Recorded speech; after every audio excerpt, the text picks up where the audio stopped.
You are listening to the second essay from Sezai Karakoç's book, The Creed of the Dirilish Generation, which he began writing in 1975. The chapters of this book have been translated from Turkish into English by Ibrahim Yılmazer and Abdullah Collins. History is invariable on all matters. It is the necessary fabric of this worldly life. Just as the persistence of disbelief, so too will belief persist and has persisted. At the heart of belief's persistence is the persistence of disbelief, a reaction to it, and a counterpoint. Truth has found standard bearers since the first human. The greatest standard bearers are the prophets, the standard bearers of truth. I believe in this. Being a Dirilish soldier, I believe that other than following in the footsteps of those who have carried stones, as one who carries mortar in order to establish the Dirilish site, no other soldiering or construction will be found for the only city of the future, the Dirilish city. Yes, we soldiers of Dirilish take refuge under the standard of the last prophet. It is our duty to not let this banner fall to the ground. It is the wisdom of our existence. This standard is the standard of belief in God. This is the standard of truth for the person who, rather than bow in front of idols, destroys them, for the person taken from slavery, who bows their head with their belongings crushed and abased in front of them, for the person to whom real freedom and surrender have been conveyed. All parts of the reality of Judaism that claim only the Jewish race has a monopoly on the prophet of truth, beginning with Moses, of Christianity, as based on a principle that only begins with Prophet Jesus, and of communism as a current of belief in what Marx saw would only come to fruition on his path, contain the mistake, misconception, and even the absurdity of accepting a barren past, rather than the course of truth, from the assumptions and speculations common to them all, up to the starting point of the history they themselves adopted. The ideals of Islam that I believe in have not launched a history beginning with the prophet of excellence. The history of truth begins with the first human, with the task of knowing truth. It reaches the noblest, most perfect final point of development, though the prophetic messenger, and will last until Judgment Day, when this world sees the last of human life. This, the task of evaluating history, is not anomalous to the formation of wisdom connected to human nature in terms of meaning, or to the nature of the greatest human and messenger. It is a basic view that integrates with it. Yes, I interpret history like this: the war of truth and the wars against truth, the insubordinations. I also interpret life like this: the war of truth and the wars against truth, the insubordinations. Yes, I celebrate the incidents of life and the war that conquers the opposing wars.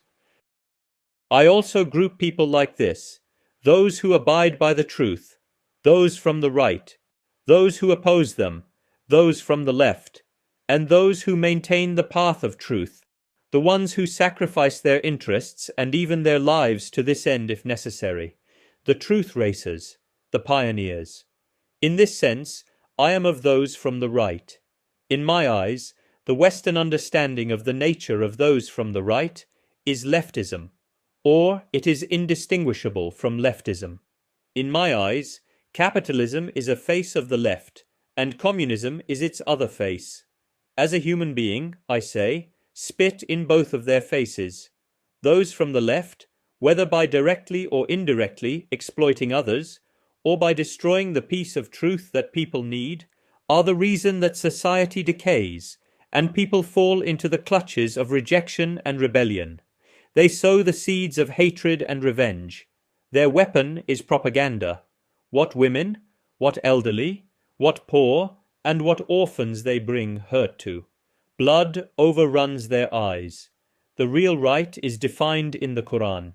In the Quran, those of the right are characterized as the community of God, whose society is auspicious, while those of the left are characterized as the community of devils, whose community is sinister.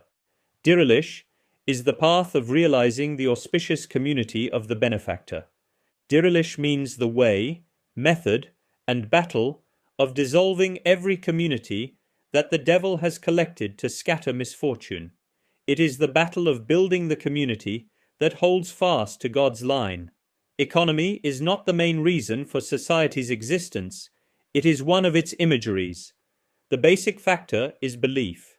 The economy affects others causatively as an accepted impact, but essential to its nature, people only benefit through what has materialized. Economy is not a goal. I believe it is a vehicle. I believe that faith and thought are not the art of economy. I believe economy is the vehicle and result of faith and thought. In my eyes, Adam Smith and Karl Marx are the same. Both of them have done nothing but diligently sculpt the human ego into an idol within history and burden this heavy idol onto the backs of humans. The tarnished soul, heart and mind are deluded, laying out words and a future that are beyond the findings within the sciences. They are contrary to mankind from beginning to end, and lead humanity to a disaster that will collapse upon us like a historical brutal nightmare. I am a laborer for the sight of virtue. For this reason, I can never forget my debt to raise the sights of cruelty, such as those of capitalism and communism. I vow to have the city of the devil crumble to the ground. What greater duty could there be than to save humanity from the bondage of systems that are symbolized with red and black, to set free my oppressed and innocent brothers from this slavery? There is no room in my system for anarchism or terrorism, nor nihilism, though this may represent the philosophy behind the actions of humanity's enemy. Nevertheless, I have faith. I am on the side of peace and order.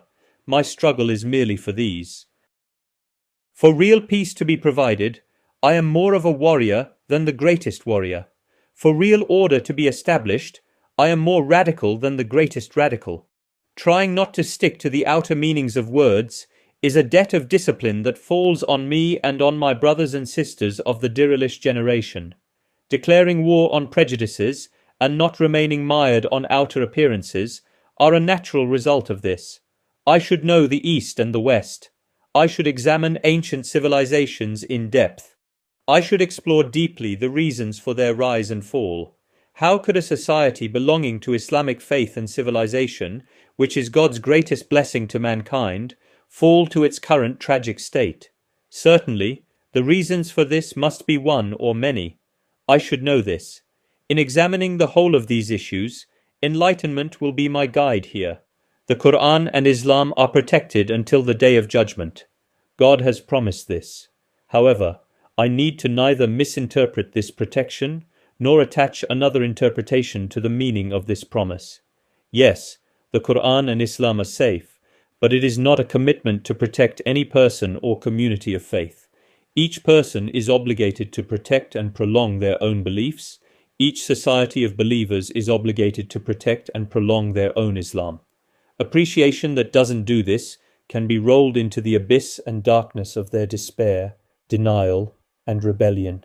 Here, I should sense this fear and this chill as a believing person. I shouldn't have complete trust in myself. Yet, this should not lead me to despair. I am scared of God. I am constantly afraid. At the same time, however, the source of my single hope is also Him alone. I am afraid of Him, and I seek refuge in Him.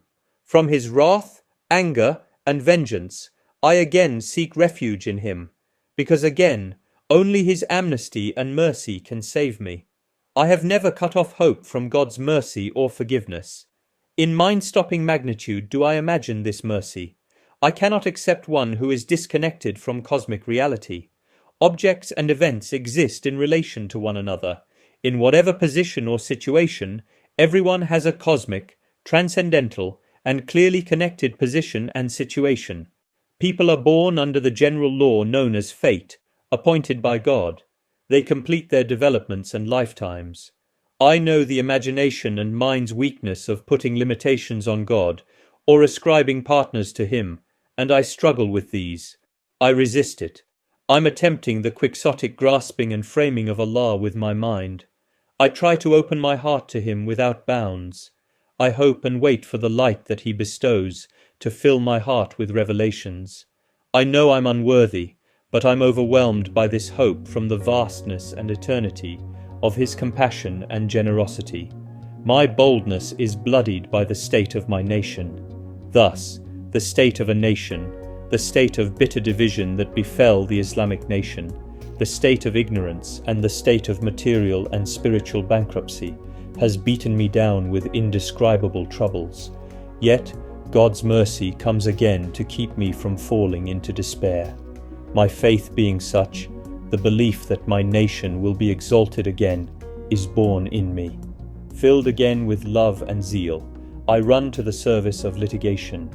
The day will again come when the noble Islamic nation will become aware. It will learn the places it has come from and gone to, and it will awaken. It is with great faith that I believe this.